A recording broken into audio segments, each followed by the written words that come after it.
Alléluia. Il disait Alléluia.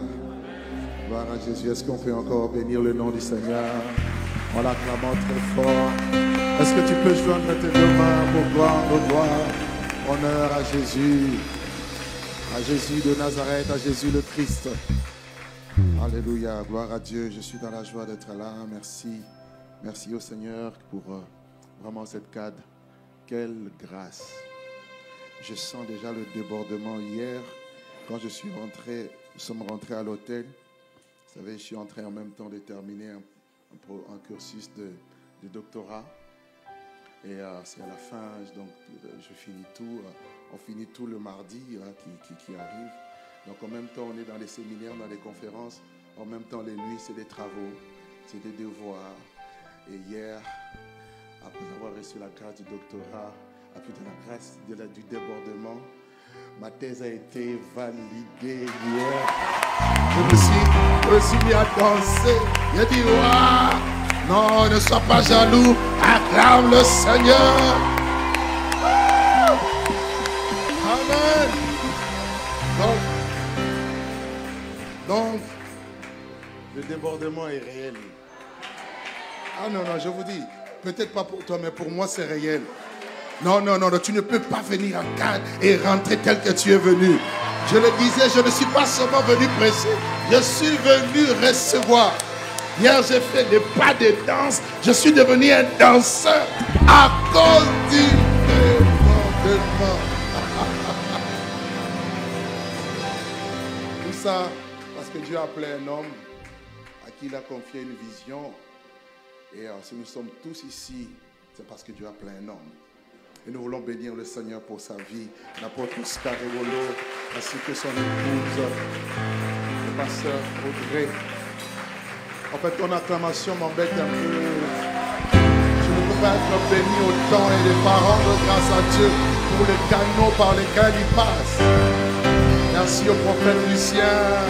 Merci au patriarche Bernard Dadier. À l'apôtre qui n'est pas là et qui va arriver tout à l'heure, nous bénissons Dieu. Merci, waouh. Pour mon frère, le pasteur Mira et Maman Laure. Gloire à Dieu. Amen. Merci à mon bien-aimé Josias. Wow. On a envie de te garder en France. Je crois que comme les portes des nations sont ouvertes, peut-être que tu vas rester ici.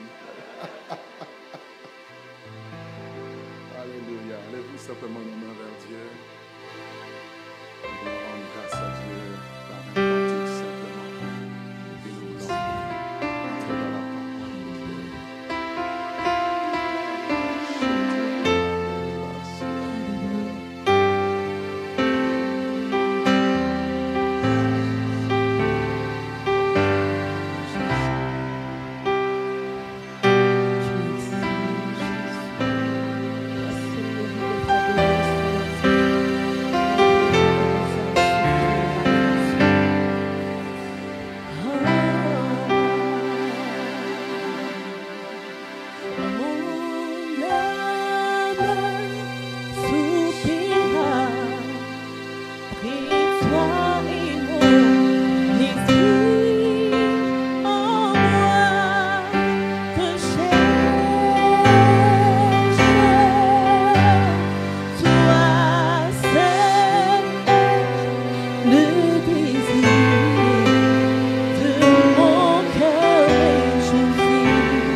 Oh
été la vie, et la vie était la lumière des hommes. Oh oui, tout a été créé par elle, et rien de ce qui a été créé n'a été fait sans elle. Oh, la parole faite chair.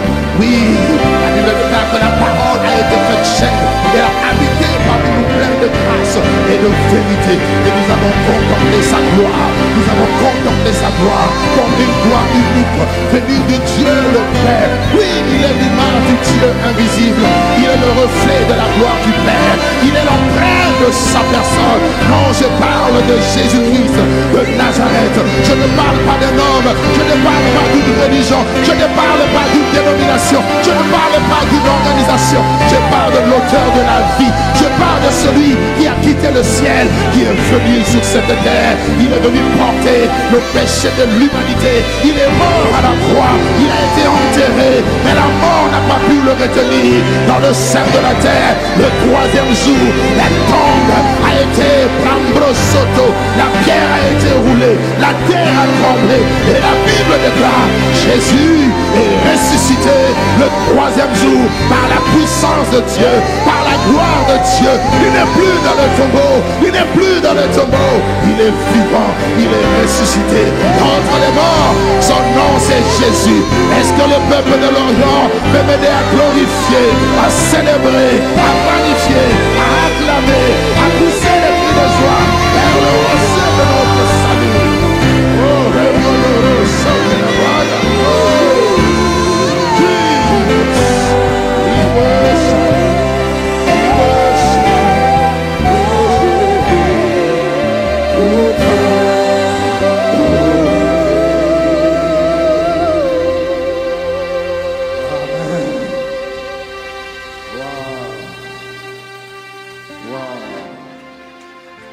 il est question de Jésus. Je vous prie de prendre place de sa présence. Merci. Merci. Nous ne cesserons jamais de le louer. Jamais. Nous ne cesserons jamais de le glorifier. Oh, quelle grâce.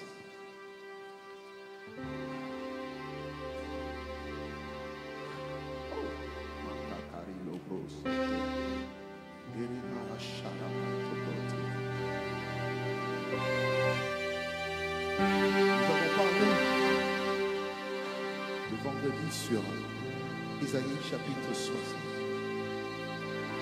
où Dieu dit: lève-toi et brille, lève-toi et sois éclairé, car ta lumière arrive. Les ténèbres couvrent les nations, l'obscurité le peuple, mais sur toi l'Éternel se lève. C'est que je souhaitais avec je ne m'entends pas bien, s'il vous plaît. Il dit: l'obscurité couvre les peuples, mais sur toi, sur toi, sa gloire. Et ensuite, il dit: les nations marcheront à ta lumière et les rois à la clarté de tes rayons. Et le verset 22 que nous avons lu, qui est notre texte de base: le plus petit deviendra un millier, le moins une nation puissante. Et moi, l'Éternel, j'ai atterré ces choses en leur temps. Et nous avons pris un deuxième texte dans le livre de 2 Samuel, chapitre 1er, à partir du verset 15, où nous avons vu comment est-ce que les héros sont tombés en parlant de Saül et de Jonathan, alors qu'ils étaient appelés à être la lampe de Dieu, à être les leaders, des héros qui devaient remporter les victoires pour le compte du royaume de Dieu, pour protéger le peuple de Dieu. Et malheureusement, ils vont tomber sur le champ de bataille. Pourquoi? Parce que selon le contexte, Saül avait désobéi à Dieu, Saül n'avait pas respecté les ordres de Dieu, Saül avait marché dans la révolte et la rébellion contre Dieu, et la lampe qu'il était censé être pour éclairer, pour communiquer la flamme de Dieu, cette lampe s'est éteinte. Nous avons vu que la lampe représentait ce porteur de lumière. Nous avons vu que nous sommes appelés à être des lampes et non de lumière, parce qu'il n'y a qu'une seule lumière. La source de la lumière, c'est Dieu lui-même. Christ dira que je suis la lumière du monde. Celui qui me suit ne marchera plus dans les ténèbres, et il aura donc la lumière de la vie. Et tous les hommes de Dieu, tous les serviteurs de Dieu, depuis l'Ancien Testament jusqu'à le Nouveau Testament, ont été comparés à des lampes. David était une lampe parce que lorsqu'on a voulu le tuer, l'un de ses vaillants héros dira: tu ne sortiras pas avec nous parce qu'on n'éteindra pas la lampe de l'Éternel. Lorsque son fils va pécher contre Dieu, que Dieu s'apprêtait à emmener le schisme et à détruire, n'est-ce pas, son peuple à cause du péché du roi, Dieu dira que je laisserai quand même à David une lampe. Il va y avoir une lampe qui sera laissée dans Israël pour que la vie de Dieu, pour que la flamme de Dieu puisse continuer à se manifester. Voyez-vous, nous avons également vu que si les deux sont tombés, les deux héros, en parlant de Saül et de Jonathan, sont tombés sur le champ de bataille, sur la montagne de Gilboa, c'est parce que l'huile avait cessé de le oindre. Il a posé la question, David, à la mort de Saül et Jonathan, qu'il aimait tant, qu'il chérissait, qui étaient des héros. Saül était un guerrier, Saül était un héros, Saül était un homme exceptionnel. Mais ce qui l'a rendu exceptionnel, ce n'était pas ses muscles. Ce qui l'a rendu exceptionnel, ce n'était même pas de sa famille, parce qu'il ne savait même pas qu'il allait accéder un jour à la royauté. Mais lorsqu'il a rencontré Samuel un jour, Samuel va prophétiser sur lui alors qu'il était à la recherche des ânesses de son père.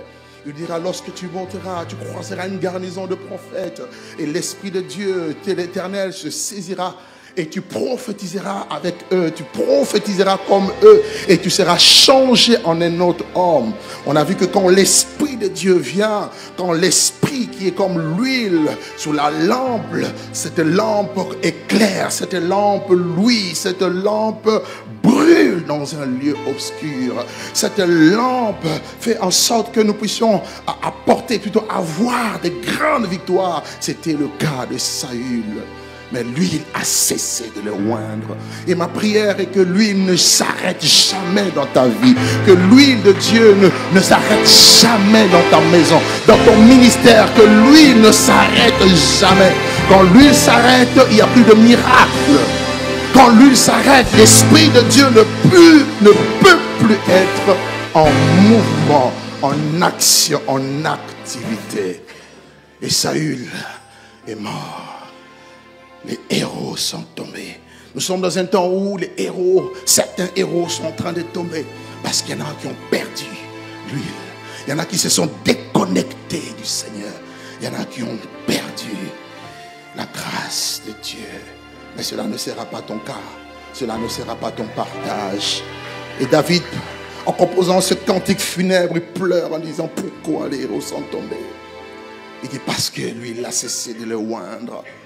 Il dit: mais ils étaient plus agiles que les aigles, plus rapides que les aigles et plus forts que les lions. Et le vendredi, nous avons essayé de parler un peu de la première partie. Comment être plus agile qu'un aigle. Parce que lorsqu'on est lampe de Dieu, lorsqu'on est appelé par Dieu, lorsque l'Esprit de Dieu vient sur nous, il nous transforme en aigle. Mais ce matin, nous voulons voir que lorsque l'Esprit de Dieu vient sur nous, il nous transforme en lion. Oh, aide-moi à dire à ton voisin: tu es un lion, tu es une lionne. Oulala, oulala, oulala, oulala, oulala. Est-ce que tu es réveillé ce matin? Aide-moi à dire à ton voisin: tu es un lion, tu es une lionne. Non, je n'ai pas entendu. Dis à ton voisin: tu es un lion. Y a-t-il des lions ici à Cade? Y a-t-il des lions ici à Cade? À Lorient, en Bretagne, en France, y a-t-il un peuple qui va se lever comme un lion? J'ai une bonne nouvelle à annoncer à quelqu'un. Dieu t'appelle à être un lion. Un lion. Un lion qui va rugir. Un lion qui va vibrer. Tape sa main, dit: tu es plus fort que les lions. Tape-le bien, tape-le bien. Je vais entendre des claquements de toi. Dis, tape, dis: tu es plus fort. Aujourd'hui, le faible va devenir fort. Aujourd'hui, le pauvre va devenir riche. Aujourd'hui, le moindre va devenir une nation puissante. Alors que nous sommes en train de conclure, aujourd'hui, le plus petit deviendra un millier. Aujourd'hui, j'annonce déjà prophétiquement que nous prenons possession des lieux. Nous prenons possession de cet immeuble. Dans les mains de Yamanaché, quand tu n'as pas compris.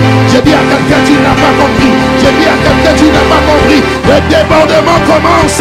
Le débordement commence. Nous prenons possession. Il a dit ceci. Écoute-moi, écoute-moi. Il dit, tout lieu que foulera la plante de tes pieds. Je ne sais pas tes pieds ont foulé quel lieu. Je ne sais pas tes pieds ont foulé quel lieu. Ce lieu t'est donné en héritage. J'ai également une bonne nouvelle pour toi. Est-ce que vous savez que Canaan n'appartenait pas aux enfants d'Israël?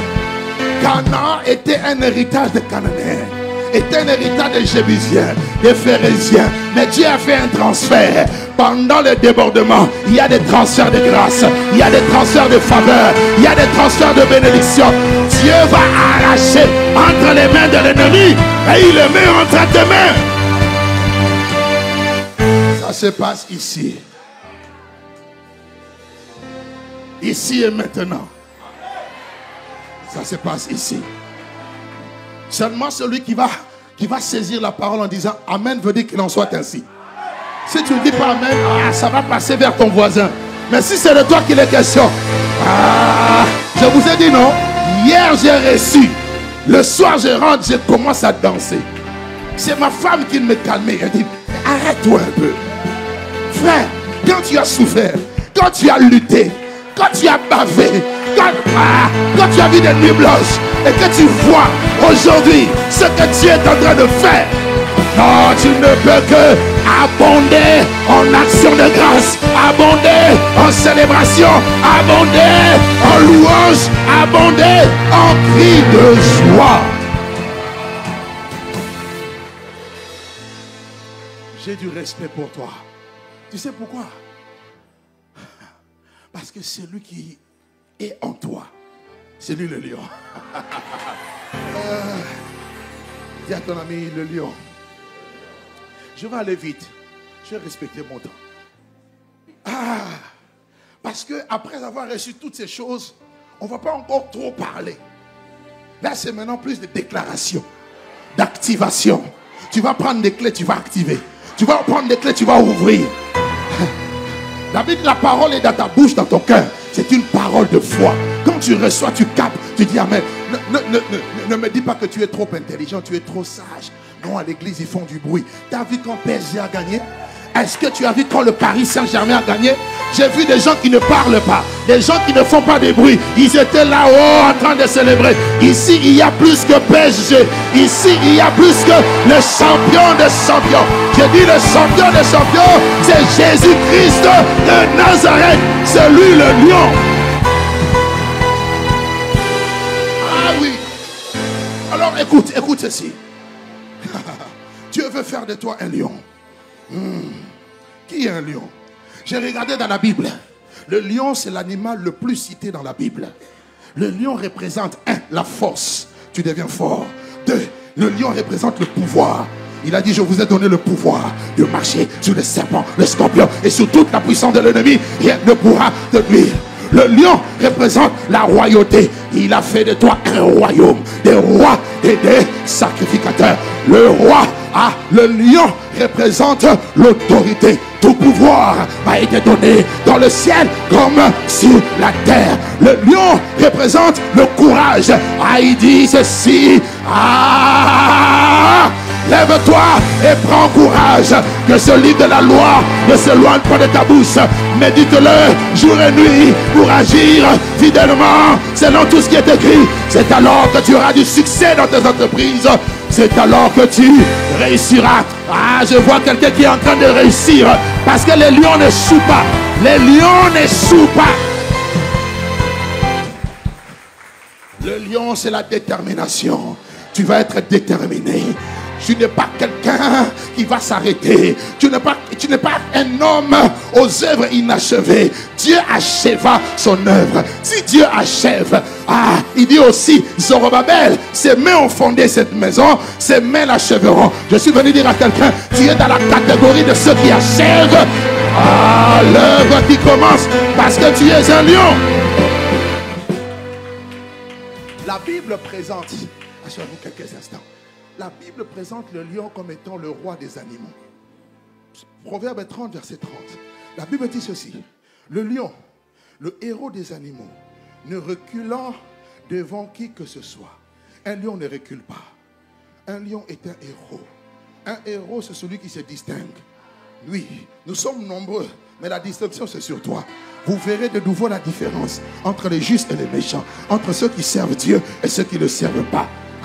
Le lion, c'est celui qui fait des exploits. Avec Dieu, nous ferons des exploits et il écrasera nos ennemis. Le lion est un héros. Dieu appelle Gédéon vaillant héros. Donc tu vois que tu es un lion. Je vois un lion ici, vaillant. Tu ne trembles devant rien. Rien ne t'intimide. Même quand tu vois Goliath, on nous a dit ici, regarde, dans les géants, il y a un point faible. L'alliance. C'est un incirconcis.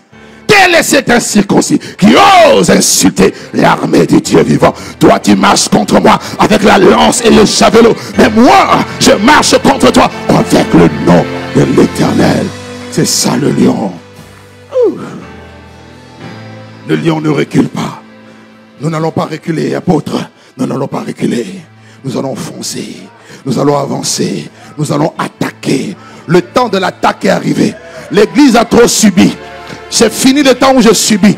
C'est fini le temps où, pasteur, quand je dors, on me suit. Je vois des gens me suivre. À partir d'aujourd'hui, je me retourne. Ceux qui me suivaient, c'est moi qui vais commencer à le suivre, à le poursuivre, parce que je suis un lion. Parce que je suis un lion. Un lion affirme son identité. Un lion n'est pas intimidé. Un lion ne souffre pas de complexe d'infériorité. Non, il n'est pas orgueilleux, mais il a l'assurance. Il y a une différence entre orgueilleux et avoir de l'assurance. Il y en a qui prennent l'assurance comme de l'orgueil. David n'était pas orgueilleux. Ses frères l'ont pris pour un orgueilleux. On connaît ta malice. Il dit non, je ne suis pas un orgueilleux, mais je sais qui je suis. Il dit vous toute l'armée, vous avez peur de cet homme-là. Il dit moi, quand j'étais dans la brousse, il n'y avait personne. Mais l'esprit m'a saisi. Quand le lion attaquait, je prenais le lion, je le déchirais. Parce que David était plus fort que le lion.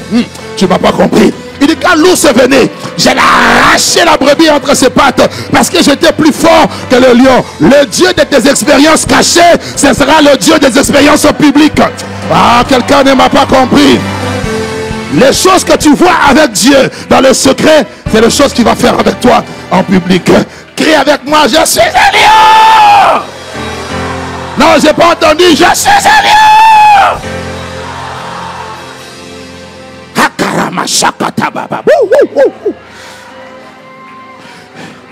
Le lion est un protecteur de son peuple. Oui. Si tu veux voir la férocité d'un lion, touche à un membre de sa famille. Ça veut dire, à chaque fois les intérêts de la famille de Dieu sont en jeu, le lion doit se lever. À chaque fois que l'église est attaquée, menacée, le lion doit se lever. Le lion amène la sécurité dans la famille. Le lion est un leader. Le lion est un dirigeant. Il a un leadership affirmé. Voilà pourquoi quand il marche avec l'élan, il y a des gens quand ils marchent, tu vois, c'est un cow-boy fatigué. Ça va frère? Oui. Ma soeur, ça va? J'ai trop de problèmes. Non. Si je vous disais mes problèmes, mais tu diras, mais c'est pas normal. Non. Les problèmes, il faut les minimiser. Tout part des lunettes avec lesquelles tu regardes. J'ai toujours dit, on regarde toujours avec une loupe. Une loupe à deux faces. Soit elle a grandi, soit elle rétrécit. Lorsque tu es un chien, tu vas agrandir le problème. Mais quand tu es un lion, tu tournes la loupe dans l'autre sens et tu rétrécis. Je suis en train de voir quelqu'un qui est en train de dire ce problème. Ah, est-ce que je m'adresse à quelqu'un ce matin? Le problème est en train d'être rétréci parce que je suis un lion. Le lion a la capacité d'influencer. Le lion est un animal influent. Dieu nous appelle à influencer le monde. L'église doit être une église influente et non une église influencée. Beaucoup de choses influencent l'église aujourd'hui. Le monde, plein de choses. Mais quand on est lion, on s'affirme. On change la donne. Quand tous les jeunes dans le monde s'habillent en mode VCD, DVD, vous connaissez l'habillement, la mode VCD?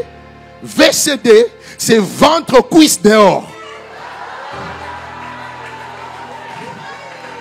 La mode DVD, c'est ton ventre dehors. Tu n'es pas une voiture décapotable.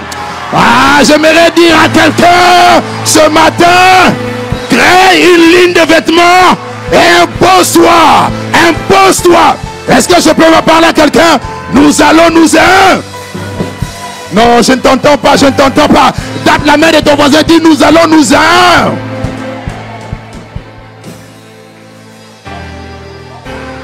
Il doit avoir un avant et un après.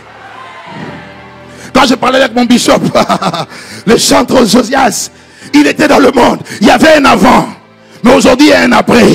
Ah non, on doit savoir que tu n'es plus dans les ténèbres. On doit savoir que tu as été délivré de la puissance des ténèbres et transporté dans le royaume.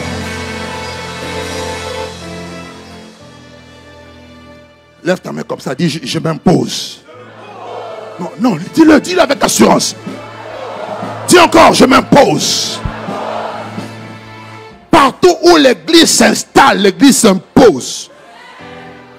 Nous, on a acheté un bâtiment. Pendant 2 ans, on nous a dit, vous n'aurez pas le permis. On recevait des courriers. Refus. 4 fois le refus. Et à la fin, il y avait un message. Monsieur, vous avez la possibilité de renoncer à votre projet. J'ai dit, moi, qui est un lion, dont le lion vit, je ne recule pas. Bien-aimé, le lion ne recule pas. Malgré la contre-attaque, malgré les épreuves. Bien-aimé, ils ont changé de décision. J'aimerais dire à quelqu'un, ils changeront de décision. Les mêmes qui t'ont refusé, les mêmes te donneront. Les mêmes qui ont refusé, les mêmes t'apporteront. Parce que tu es un lion. Et on l'a reçu. Bientôt, tout l'Orient est invité à l'inauguration. Alléluia. Dis, je suis un lion. Allons-y vite, il ne me reste plus beaucoup de temps. 2 pouvoirs caractérisent le lion. Premièrement, le lion est un stratège. Le lion développe la stratégie. Mais en réalité, quand vous regardez, il n'est pas vraiment le plus fort. Hein? Mais par la stratégie, il est plus fort. Parce qu'on parle de la force du buffle. Le buffle est robuste. Hein? Mais le lion terrasse le buffle. Tu sais pourquoi? Stratégie.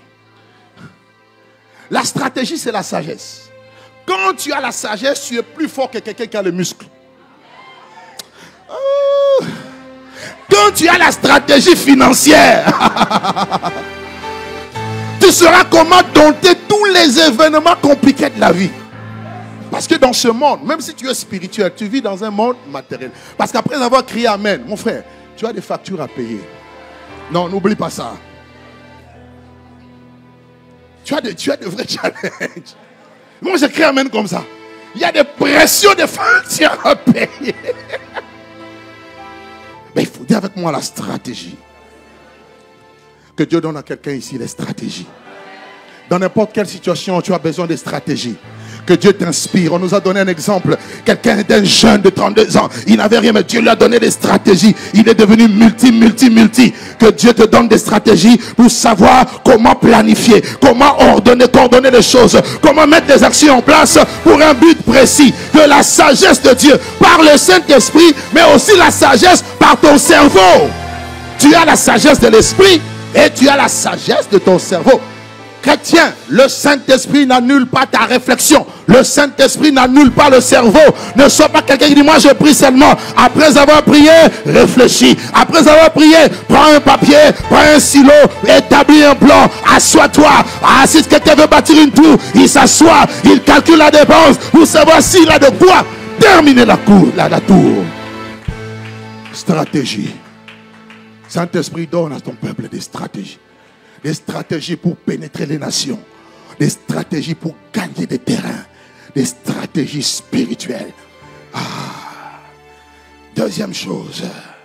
Le lion, le pouvoir du lion est dans sa puissance. La puissance du lion, c'est dans sa mâchoire et dans ses pattes. C'est-à-dire les pieds et la bouche.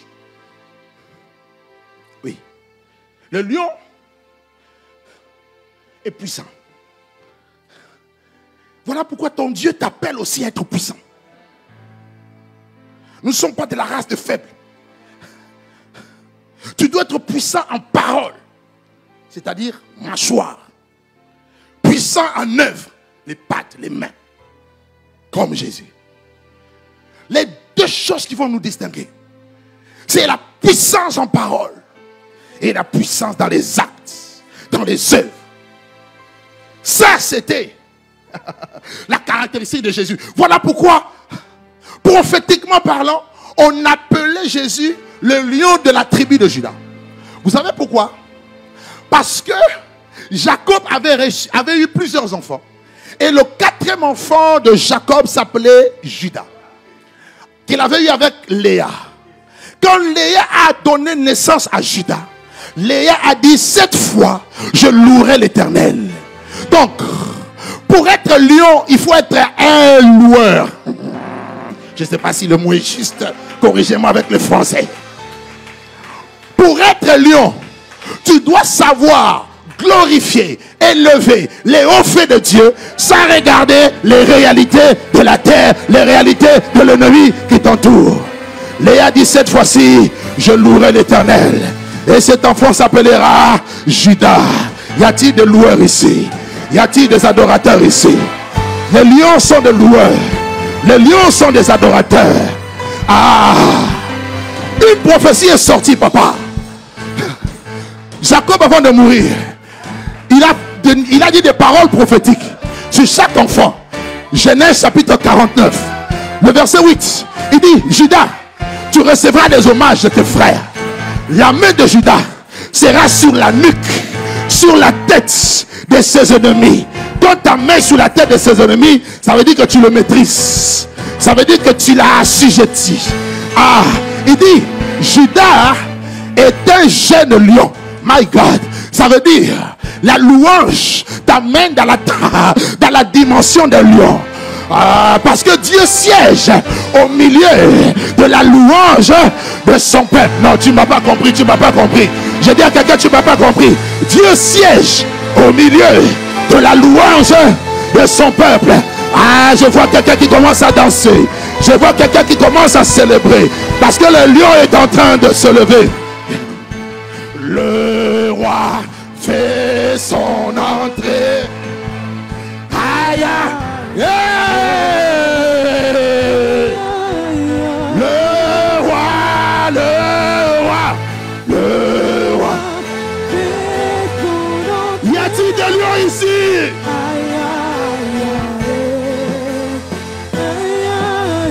Le roi, le roi.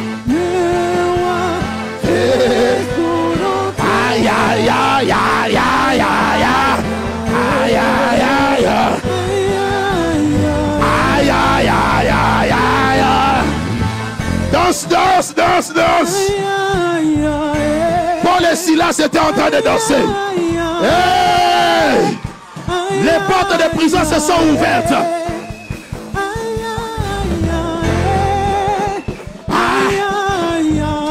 Acclame le Seigneur, acclame le Seigneur, acclame le Seigneur. Hey! Hey! Hey! Hey! Hey!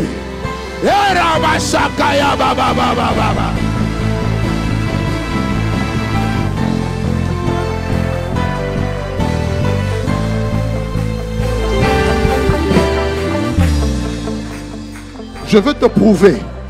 Je veux te prouver ce que je suis en train de dire est biblique. Lorsque les enfants d'Israël devaient aller prendre possession de leur terre promise, on pose la question dans Juge 1. Qui montera avec nous pour prendre possession? Dieu répondit, Judas montera le premier. Non, tu n'as pas compris. Ça veut dire, avant de faire des choses, que ta louange monte. Parce que quand ta louange monte, le roi se lève sur son trône et il est prêt à agir, prêt à démontrer sa gloire, prêt à démontrer sa puissance. Viens avec moi, lion de la tribu de Juda. Ah, mon temps, apôtre, mon temps. Tape la main de ton ami. Tape, dis, le lion de la tribu de Juda habite en toi. Bon. Permettez-moi juste de finir. Je n'ai pas le temps de parcourir la Bible pour vous amener dans Apocalypse chapitre 5. Il y a eu silence dans le ciel.